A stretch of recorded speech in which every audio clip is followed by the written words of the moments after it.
This is All About Home Construction, and here's your hosts, Terry Cannell-Beck and Randy Blake. That's right. Good morning, Randy. Morning, Terry, and everybody out there. That's it. Happy Veterans Day, man. Yes, it is. That's right. Thanks for listening to us, All About Home Construction, here on WATA. And again, thanks to all of our listeners out there, both near and far. We appreciate you and hope everyone's having a great Veterans Day. And just again, thanks to all those veterans out there. Yes, and I did make a mistake. Oh, yeah? Yes, I did. See, so I will tell you I am sorry. There we go. Watauga County does have 2 World War II vets. Wow, still that's living, awesome. 97 years old. That's really cool. So, thank a vet. That's it.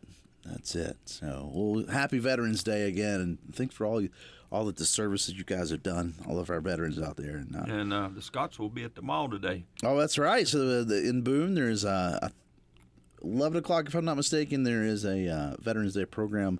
If you're going to go to that, you want to check the time. I think it's 11, but I'm not positive. I don't have it in front of me. You know, Kelly McKee used to always go and give poppies out and everything. Yep.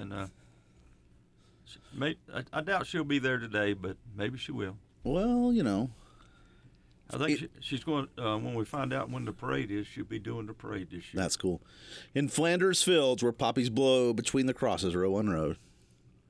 All right. And that's in Flanders Field. That's where the poppies come from, World War I. So it's a cool little poem. From what I understand, a lot of the poppies are made by disabled veterans. During COVID, we couldn't get them at all. Right. And so like everything else, they've gone up. And matter of fact, I have 2 hanging on the refrigerator that was given to me by a young vet's wife. That's cool. Young vet's daughter. Nice. Said, Randy, I brought these for you for your kitchen. That's cool. Well, you know, the poppy tradition does. It goes back all the way to the 1920, and or these little flowers, the little red flowers were adopted by the National American Legion as their official symbol of remembrance. And then it's just kind of went on from there. And again, the reason being is going back to that poem in Flanders Fields. So there's a place in Flanders, a region in Belgium, where these red poppies were popping up. And it just kind of, the poem took from there, and then it goes on to kind of become this symbol. And so it's pretty cool. You know, the poppy itself, it's used now for Veterans Day as well as Memorial Day, but of course we all know that they're not the same holiday. We're not celebrating the same thing necessarily, but in America, though, the reason we do the fake flowers is because there was a Opium Poppy Control Act in the 1940s, and so for the longest time you couldn't grow poppies in the U.S. So that's why you see a lot of those like silk or fake poppies. Yep. So, and all handmade by veterans as part of the therapeutic rehabilitation, and they are distributed across the country by the American Legion. That's cool. That's awesome. And most people, if you don't know what American Legion is, these are veterans that aren't combat vets. Right. But you know, for every veteran out there fighting, there's probably 30,000 behind them that don't go. Exactly. So they're just as important, or just as important as the veterans in the field. Yeah. No. Exactly. So. And they are still veterans. That's it. And we do appreciate them on a day like today, especially we honor them, and we think of so much. But I like that poem though. In Flanders Fields, the poppies blow between the crosses, row on row, that mark our place, and in the sky, the larks still bravely singing fly, scarce heard amid the guns below. We are the dead. Short days ago, we lived, felt dawn, saw sunset glow, loved and were loved, and now we lie in Flanders Fields. Take up your quarrel with the foe. To you from failing hands we throw. The torch be yours to hold it high. If you break faith with us who die, we shall not sleep, though poppies grow in Flanders Fields. All right. There you go. It's kind of a throwback to World War I. And that tradition kind of goes back to there. But you know, the Veterans Day, you know, comes from that time period. When we think of Memorial Day, you know, it's got roots all the way back to the Civil War. But Veterans Day is a more of a World War I type of the end of spurred. End of World War I was today. Today, 11th hour, 11th month, 11th day, right? Yep. So 11/11/11, they say. And today we will have hamburgers and hot dogs at the VFW. Nice. And no charge. That's awesome. We do take donations. It's going to be a nice day, so it'll be a great day to get out there. And I drove by the other day, and I noticed the memorial out front. You guys have really cleaned that up. It's looking really nice. It looked shiny the other day when I went through. Well, you know, they're trying. How about that? You know, and as we talked before, you know, the biggest cause of the VFW is they're dying. Yeah. You know, and the younger group's slowly starting to come in. Sure. You know, they generally don't come into their 40s, and it's a safe place for them. Right. Well, that's awesome. You know, where veterans can talk to veterans, and we do have a gentleman that comes out of Winston-Salem about every other month. Oh, nice. Comes up. You know, if you're having a hard time with your veteran benefits, and he will talk to you about your benefits. That's cool. That's cool. Nice. And good friend of mine died a few years ago, Larry Greer. He was working on his pretty heavy. That's right. I remember you saying that. And unfortunately, Larry was like my dad. He died before he got his benefits. Yep. So many of them do. That's the sad part.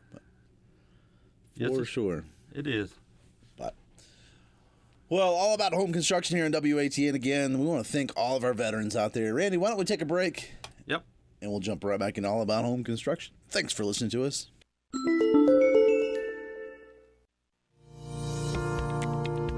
Obviously, by listening to this podcast, you see the value of All About Home Construction.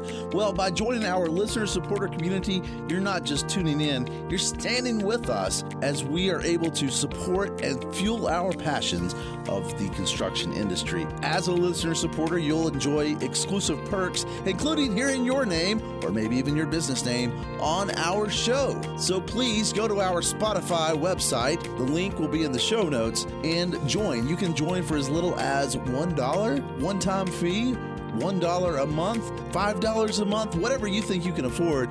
Every single penny helps to keep this show going as we can continue to grow and do lots more things. Thanks a lot. And again, more importantly, thank you for listening to this.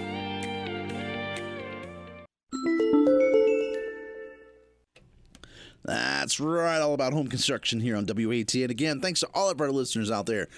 Give us a call, 828-262-1563, and we can put you on the air. And then, we'd like to get you on here. Yeah. How are you? Let's do it. Let's roll. All right. But hey, okay, so in the recent news, and this is especially here in the Appalachian Mountains, right? Like this particular region, but not just this region. I mean, this is a nationwide issue at the moment, the time of year it is. But in the Appalachians, if you look on a map right now, we're seeing a lot of fires, especially in the central part of the Kentucky, Virginia, and now in North Carolina. And I don't know if there's actually any in Tennessee itself, but I know there's some pretty close to Tennessee. Mountain City had one. Yeah, Mountain City up around Kingsport, I know had one. I'm not sure. I think that one's out. But my point being is, when you look on a map, there's just a lot in in this region of this Appalachian region. And here in Watauga, we had one this week. That's according to the government, the Air Now is what it is. It's a fire and smoke map, the government map. It's showing the one in Triplet in Deep Gap is still going as of 7:15 or 49, and so. We thought it'd be a good time to remind people. I mean, it's been dry, it's been nasty, and yeah, like we did get a little rain yesterday. Well, that helped. That raised the dew point. So it definitely did. And when you look at the the fire danger map for today, it definitely made today's back down to moderate, but it really wasn't a lot of rain. And if we're gonna get breezes over the next couple of days, it's gonna jump right back up, right? You got to imagine that by the mid or end of the week we're gonna be back up to the extreme or very high at least. Yep. Well, so today we thought we'd talk about roofing products that would help slow down fire in your home. Yeah. And construction methods to keep it from expanding in your house. Well, and that's what I'm wondering. It's like, how do we protect our house, right? I mean, it's especially when we live here in the mountains, because so many times here in the mountains, we're surrounded by the woods. We're surrounded by trees and forest. I mean, that's what makes it so appealing to live here in the mountains for a lot of people. Well, let's talk about metal roofs, okay? The only metal roof that they really talk about that is fire resistant is a standing seam, okay? Mm-hmm. Because of the application that you install the roof, okay? If you do a true hemmed metal standing seam, mm-hmm. there's no edges for the embers to get under. Gotcha. Even your ridge cap is a hem product, okay? But it also, they're doing a closed ventilation system on your home. Mm-hmm. So your soffit vents aren't vented, and your ridge vent's not vented. And the reason for that is that doesn't allow anything to get in, okay? Right. And, as fire progresses, we know how the leaves blow across your roof. A lot of times they'll blow to the side, but a lot of times they'll blow to the top. Right. Okay? And the embers will do the same thing. So I guess the issue is not necessarily the roof, like the top metal on top. It's the way the construction method is. Because we're big about ventilating our roofs, okay? And if you vent your roof, you have to vent your soffit. Yeah. All right, and those small embers can go through the soffit vents into your house. Well, I would imagine when you, and I don't know. I mean, I'm not a scientist, but one would think that when you have a fire outside and you're near the house, the air pressure is going to be different. So I would imagine that those soffits would also essentially act like a chimney if you're not careful. If it starts in, and one thing that was real big in the early 2000s, late 90s, early 2000s, was perimeter insulation. Mm-hmm. Okay? And what I mean by that is they were using foam. So right. They were foaming the walls, foaming the rafters, not the ceiling of your home. Okay. And so that was an enclosed attic space, okay? Right. Well, if you do that type of construction, even with shingles, where you don't have soffit vents, you stop any air from traveling into your rafter system. Right. All right, and then you shut off your ridge vent on the top. Now you have a roofing system in your house that is fire resistant. Okay. Because there's no vent or ventilations to the outside to let the embers in. Correct. Now, Certainty makes a Class A shingle. Mm-hmm. All right, and it's an asphalt fiberglass shingle, and it's a very good shingle. Right. Matter of fact, they're one of the best rated shingles out there for wind and fire. Mm-hmm. But it has to have a Class A. All right.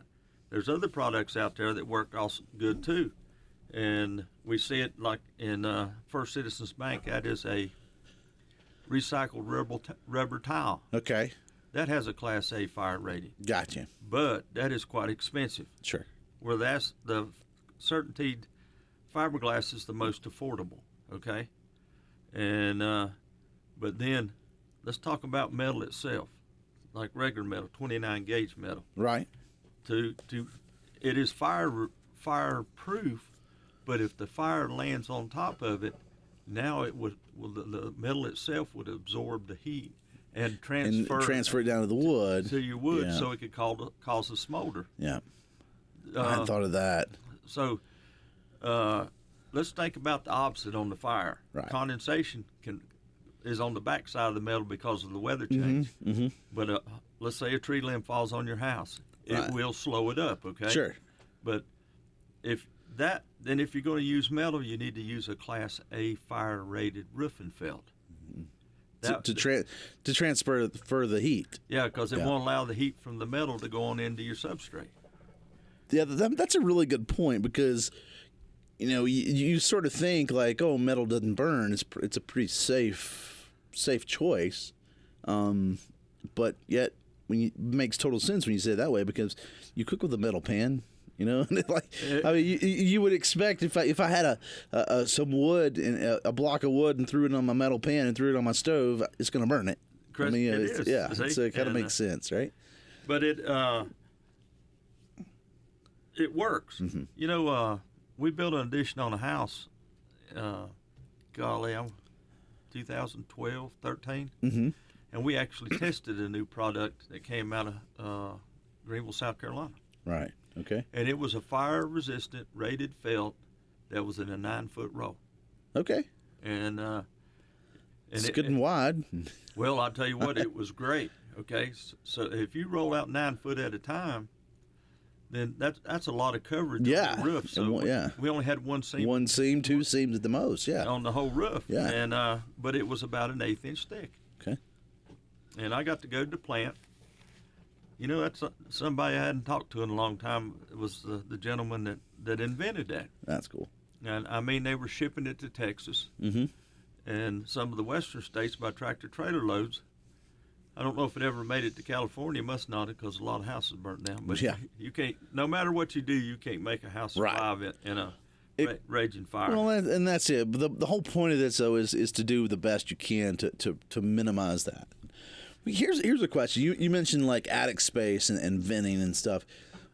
Would there be any advantage to have some kind of like hardware cloth or something so that at least the larger embers are not getting through? Well, hardware cloth is just you buy it by size, okay? And hardware cloth's made for rats. Well, and that's what I'm saying. Like I know it's a cheaper product, but I'm just thinking like I've been in some attic spaces where the vents, you stick your hand out kind of thing. Well, most ventilation slots are about an 1/8 inch wide. Okay. But think about burning a newspaper. All right, when you burn a newspaper and it starts to fly through the air, little embers can fly out just like leaves. Dry leaves see the same.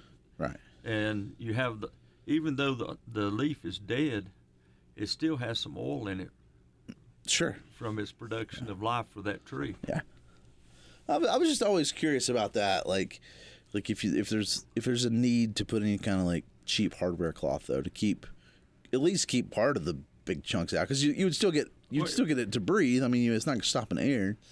Well, the whole idea of your ventilation is to make air move. Right. And if the wind blows against your house, let's blow directly against the house, and then the vortex, as it hits the wall, it goes up and then it curves down. So you have your slots in your soffit, okay, and that soffit catches that air. It's catching it, yeah.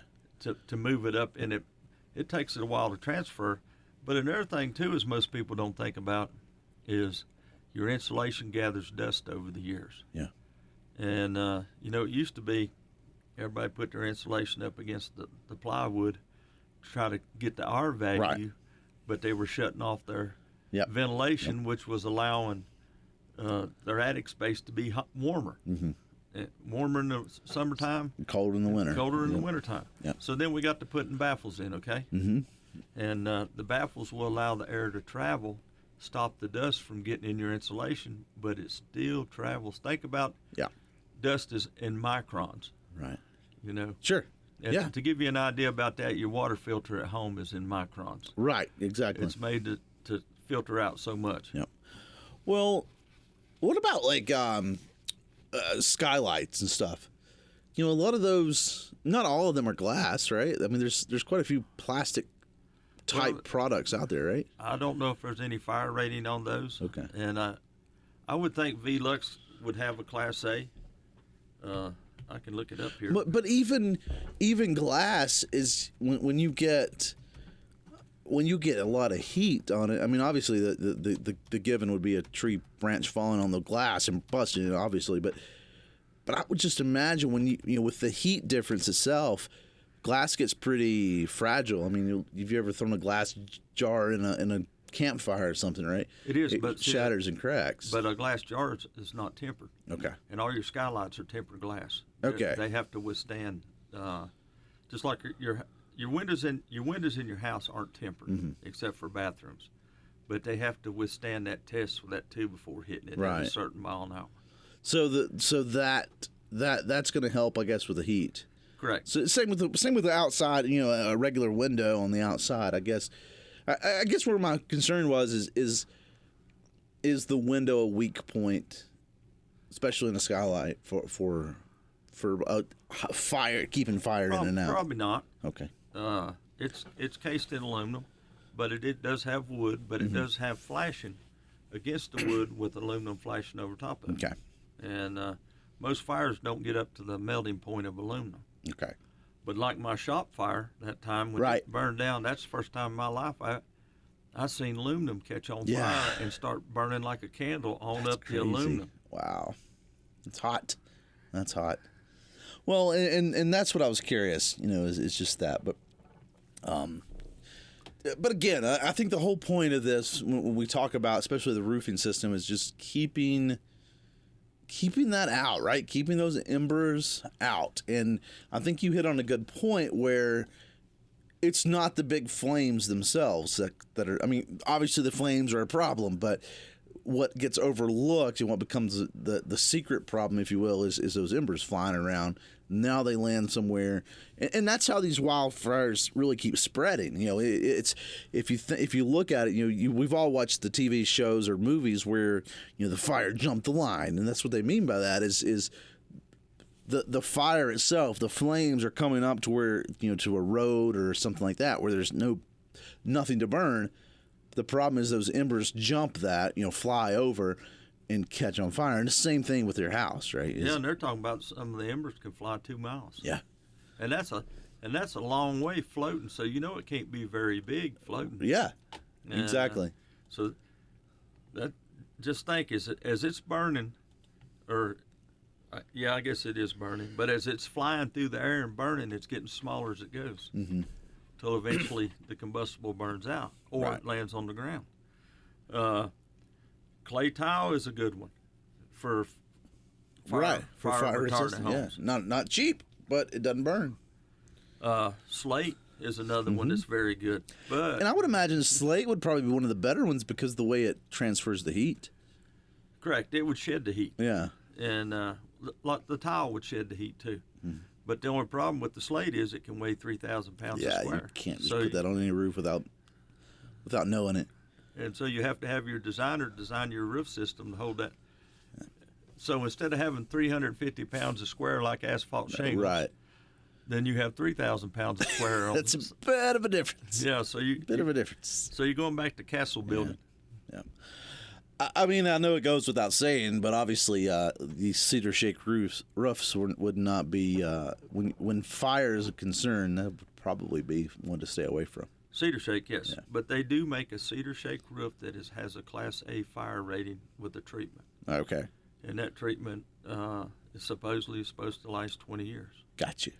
And I couldn't tell you if it does or not. We've put quite a few on, and I've never went back to look at them. Sure. Well, and again, the whole key is to keep keep the fire away from burnable stuff as much as you can, right? Mm-hmm. And I know that sounds kind of dumb and simplified, but it's kind of the truth. We'll take another break, and we'll come right back right after this. Are you looking for a sawmill dealership that can provide you with the quality equipment you need to get the job done? Look no further than Blue Ridge Sawmills. We offer the full line of Hudson sawmills and sawmilling equipment, from portable sawmills to skidding winches. At Blue Ridge Sawmills, we understand that every project is different, which is why we offer a wide range of sawmilling services. We can help you from everything from finding the right mill for your farm, hobby, or even your business. We also offer a variety of sawmilling supplies such as blades and debarkers, so you can get everything you need in one place. If you're looking for a sawmill dealership that can provide you with the quality equipment and the service you need, then come to Blue Ridge Sawmills. We're here to help you get the job done. Call or visit our Cana, Virginia store at 276-755-3833 or our Asheboro, North Carolina location at 336-964-8304. That's right, all about home construction here on WATA. And again, thanks to all of our listeners out there. Happy Veterans Day to all of our veterans out there. We thank you for your service. Thank you for all that you've done. We appreciate it. It's a fun, beautiful day here in the high country to celebrate to celebrate Veterans Day. So, talking a little bit about wildfires because it's a national issue at the moment, especially more regional as we look into the Appalachian Mountains, and then but when you look at the map, I mean it's all over. There's the most of the fires in the United States right now again are in the kind of the Kentucky. There's several in Virginia, in the mountains through that way. Up in West Virginia has quite a few. Tennessee has one or two. And again, right here in Watauga County in Boone, there's one near us in Triplet and Deep Gap section. But then when you get back down, when you go on down below the Smoky Mountains, there's several. And then there's several in Mississippi and Missouri. Louisiana area. And so it's like it's kind of interesting to look at that map. You just see this big long wall of flames when you look at the fire and smoke map. Yep. So Boy, I'll tell you what, we sitting in the restaurant yesterday, and it was drizzly. Mm-hmm. The next thing, the smoke came up down 321. Oh yeah, or up 321, and it was unreal the amount of smoke. Well, I mean that's it. When you look at the one in Triplet, it's coming right up through the Blowing Rock area, and then because that's sort of the southwest, right? The depends on how southeast rather section of the county. But those mountains, and that to me, that's the issue with the mountains, right? Is we get these vortexes with the way the wind tunnels go, if you will, with these mountain ranges. I mean, that's why it's always windy in the mountains, if you think about it. Yep. And so that wind just does two things. It fuels the fire. I mean, if you've ever blown on a campfire, you give it a little more oxygen, it seems to fan out more and take off. But also, it spreads those embers like we were talking about. That's right. Well, we had the North Carolina Forestry on here, and, they were telling us about their controlled burns. They always start at the top of the mountain. And go down. Go down, unlike our fires starting at the bottom, or, somewhere Exactly. on the mountain and always going up, Yeah. okay? So there the vortex comes in. Yep. And like you're out here burning your leaves, Mm-hmm. and, or you're at a campfire, and everywhere you stand, the smoke follows the ugly. Uh-huh. Follows beauty, that's what they say. I thought it was ugly. Hell, I would go. It follows me. That's why I said it follows beauty, man. Come on now. And one roofing product I didn't mention was copper can be used as long as it's a 16-ounce copper, and that's A little 16, thicker, right. 16 ounce per square foot. Okay. And copper comes in two different. It comes in rigid and it comes in soft. Mm-hmm. And most roofing panels are rigid, Okay. not soft. That makes sense. Yeah. I mean, you can create your own standing seam panel out here in the field, Right. with your brake in 10-foot, lengths. And where you really don't want to use the soft you can use the soft for Right. like curved dormers and stuff like that where you need, but copper will work. Before we move off of the roofing, though, and what about the gutters? So many times your gutters are full of leaves, and we think of those as like when you clean them out, there's always these this wet, nasty mess. Well, most of the time your gutters it's biologics that is rotting. Yeah. But when we get as dry as we've gotten, and especially this time of year when the leaves are freshly fallen, I'd imagine that again, that's just a place for those embers to sit and build up. And there you go. If it does fall into a dry spot, and it doesn't take long, and you got a lot of people out there that when they redo their roof will not put drip edge on. Right. And when you don't put drip edge on, you have a direct relation between that gutter And the wood. Yep. That an ember can get up and start underneath the shingles. And also, I mean, I don't have the stats on this, but I would imagine that most of what you see, at least the new stuff, most of those gutters are PVC. Or not most, but it's certainly a big chunk of them. A good gutter company put 032 aluminum Okay. on. A poor company will put 029, Okay. which is thin. Well, I'm just thinking, like, you see a lot of those PVC ones, though, and that's just plastic. If an ember gets on that, it's just going to melt and catch on fire. I can't answer that question, but most of those PVC are done by homeowners. They're not done by a professional gutter company. That's fair. So, well, the next big thing, obviously, when we talk about fires is the siding. Because, I mean, again, that's what covers the house. Yes. I mean, essentially, that's the next strong point with this. And I mean, I guess it goes without saying, but stuff like vinyl siding is going to catch on fire a lot easier than other products, right? Yeah. Well, that's one thing I didn't look up is fire rating on vinyl siding. It but they don't recommend it. They recommend stone veneer, all right, or brick, stucco, masonry stucco, fiber cement siding. Now that's using all the trim, okay. That's the key, right? Yeah, because if you use cedar siding or cedar corners, now you're getting back to a wood, so you're giving up something, okay. Yep. And cedar will burn very fast. Yeah. So, and I know EFS is a synthetic stucco, and EFS will help you on the fire rating. Drive it will a little, but not as much. It's a non-combustible material that falls off when controlled with moderate to high heat flames. Okay. EFS will not. Okay. Gotcha.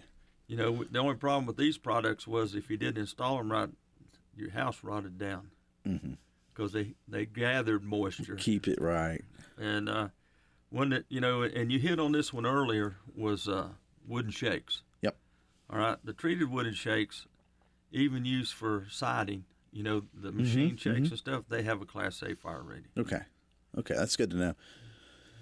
Well, I would imagine also that building, if you have some kind of combustible siding, wood or vinyl, at least look at getting, and this is for more reasons than fire, but at least look at getting the wood or the combustible stuff off of the ground, 6 to 12 inches off. So if that fire is creeping into the bushes or the grass or whatever, it's at least going to hit something non-combustible when it gets to the house.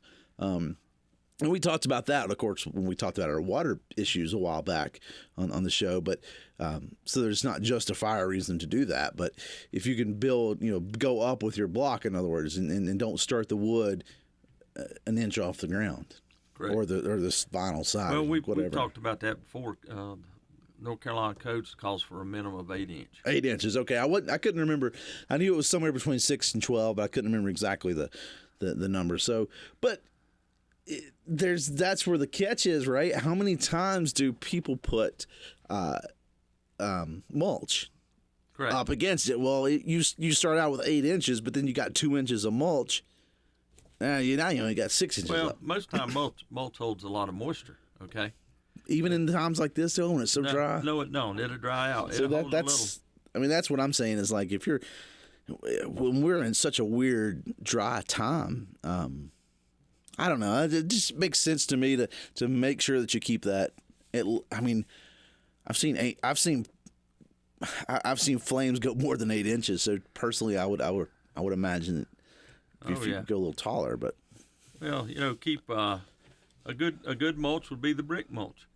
Yeah. Right, or lava. We don't see a lot of that around here, but yeah, I'm with you. Well, that opens up too. So I want to stick with this. Well, I got the answer on your vinyl siding. Okay, what is it?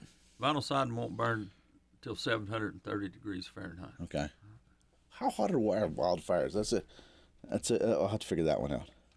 Framing lumber will ignite at 500 degrees. Okay. See, and so it don't take much to get a metal to 500. Yeah. Well, it says here, so an average surface fire on the forest floor may have flames reaching 1 meter high and can reach temperatures of 800 degrees. There you go. That's pretty good. So you said 700 degrees? Yeah. That's the neighborhood. 730. That's the neighborhood of an average forest fire. So there you go. And a water hose will help some, but not a lot. Well, and that's what I wanted to talk about in this last segment. But before we get to that, like what you can do in the moment, one thing that you can do, we've talked so far about materials, but putting specific materials on the house, and but just having these like zonal systems, if you will, where close to your house, within 25, 30 feet of your house, you don't have a lot of burnable things. Trees, bushes, but it's decks. But we all have a deck on the house, right?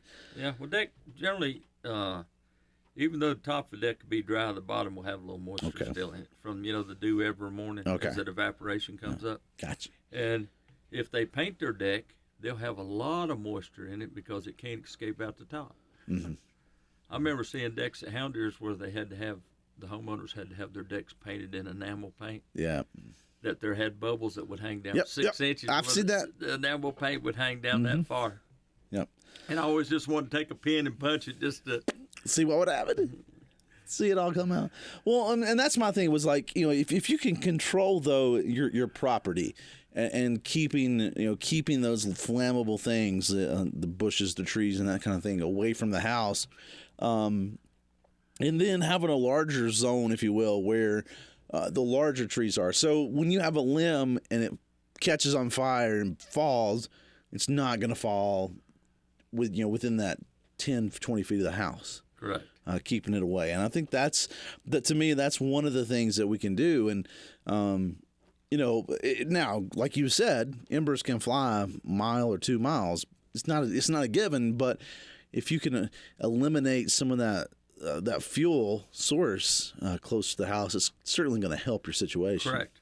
And, I was telling Terry before, the mountain in front of my house, the straight line wind we had. What, 2008 or whatever it was? It's been a while back. It's been, but the debris in the woods, it's just a lot of kindling. Yep. I mean, it's still hard to walk. There was some big trees that the tops come out of. Right. And Mother Nature hadn't took them out yet from rot, but what happened is the trees come out, tops went out in trees, allowed the sunlight in.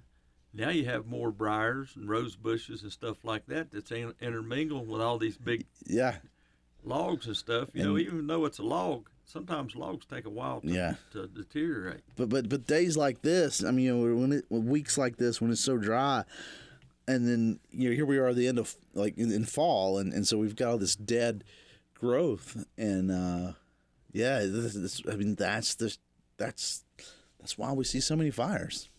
Yep. So. And the bad thing about them are they're man-made. Biggest portion are, right? I mean, the vast majority are even a car parked over dry leaves. They showed the picture the other day in a car in one city. Yep. Catching on fire from the catalytic converter. Exactly. And so that's because we think of the obvious. The arson, which. I don't think we have a lot of that around here, but the other obvious of like campfires that got out of control, or burning some brush at the house that got out of control, right? I mean, but yeah, you're right. But even a cigarette being flicked out and a pile of leaves will do it. Yep. Let's take a break. We'll come right back right after this.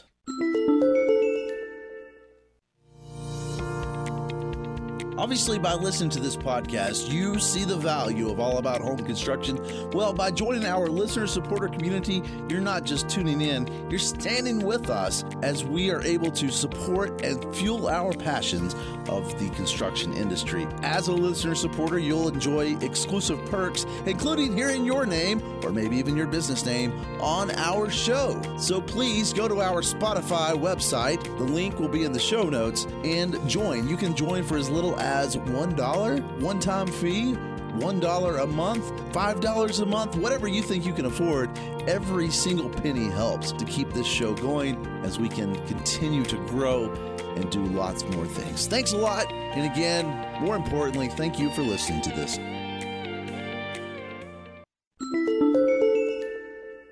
That's right, All About Home Construction here on WATA. And again, thanks to all of our veterans out there. Happy Veterans Day, and thank you for your service. And we wouldn't, we talk about this holiday, but it really does mean something. It's not just a day off of work for a lot of people on a Friday. But happy Veterans Day. We do appreciate all of our veterans friends. Getting not changed something about veterans. But Yep. Thank them. Vinyl windows is a better fire retardant window than aluminum window. You said that, and my first inclination is like it's plastic, it's gonna melt. But like you reminded me, PVC has fire retardants in them. Well, it's like your wood stove. Okay, Right. Remember that used to be an asbestos rope that was around it. Well, now you can buy. The retardant is a silicon rope, and you can. I didn't know that. I've never took one apart. And a nylon rope. Nylon. Yeah, Huh. And you just glue it with silicone around to it. That's crazy. So it doesn't burn. But we've given you some ideas today about fire protecting your house, and a lot of people can't change what they have. Right. All right. Or it costs so much to change what you have, right? But one thing you can do is get the brush away from your house. Low hanging limbs. Yeah, limbs, get them away. Again, just kind of control that fuel source. One thing too, though, that is probably more widespread when we have these fires, because the fire departments work really hard and do a great job of the best they can of controlling it. I mean, they do a great job, and now sometimes they can't, and I get that, but I think even those that they try. They're putting out the effort. So I would imagine that during the wildfire, really smoke is what affects the majority of the people in their houses, and so. When, going back to those attic vents and soffit vents and stuff, if you could close things like that off, and then, keep the windows shut. I was reading a thing, and I don't know how true this is, but it was saying put sheets or blankets over the windows. And I guess on principle, it kind of makes a little bit of sense to keep some of that smoke away from entering the house, really. Well, let's thank all the firefighters, because, they were showing them on TV this morning before I came in, and the smoke around them. Yeah. Oh, I mean, we just said it gets. I mean, an average forest fire gets up to 800 degrees. And the amount, they don't have but so much water on these trucks. And I was watching these guys drag the hoses through the woods and stuff. And we were talking about it last night, that probably in that. I don't know what it's down in Patterhorn, if it was an area big enough for the helicopter to drop its bucket in to get water, but I'd say they's going to Moses Cone. Well, that's what I was getting ready to say. Though, so it's like Parkway was one of the biggest things of getting water for them. That's the other catch, right? You see that on TV, and there's planes coming in, but you got to be able to get that water into those things first. Yep. And so, anyway, all about home construction here on WATA, and again, thanks to all of our listeners out there. Happy Veterans Day. Share the podcast with your friends. And Randy, I guess we'll see you around next week. Yeah, I'll be here. That's it. Thanks again to everybody. Happy Veterans Day. We'll see you later. Bye. Thank you for listening to All About Home Construction on the podcast. We record this live every Saturday on AM 1450 and FM 96.5 WATA in Boone, North Carolina. You can become a supporter by supporting this with a small monthly donation, and that'll help sustain future episodes. You can do that for as little as 99 cents a month, and that'll go a long way to help our show. Do that, you get your name or your company name included in our advertisements. Thanks a lot. We'll see you next time.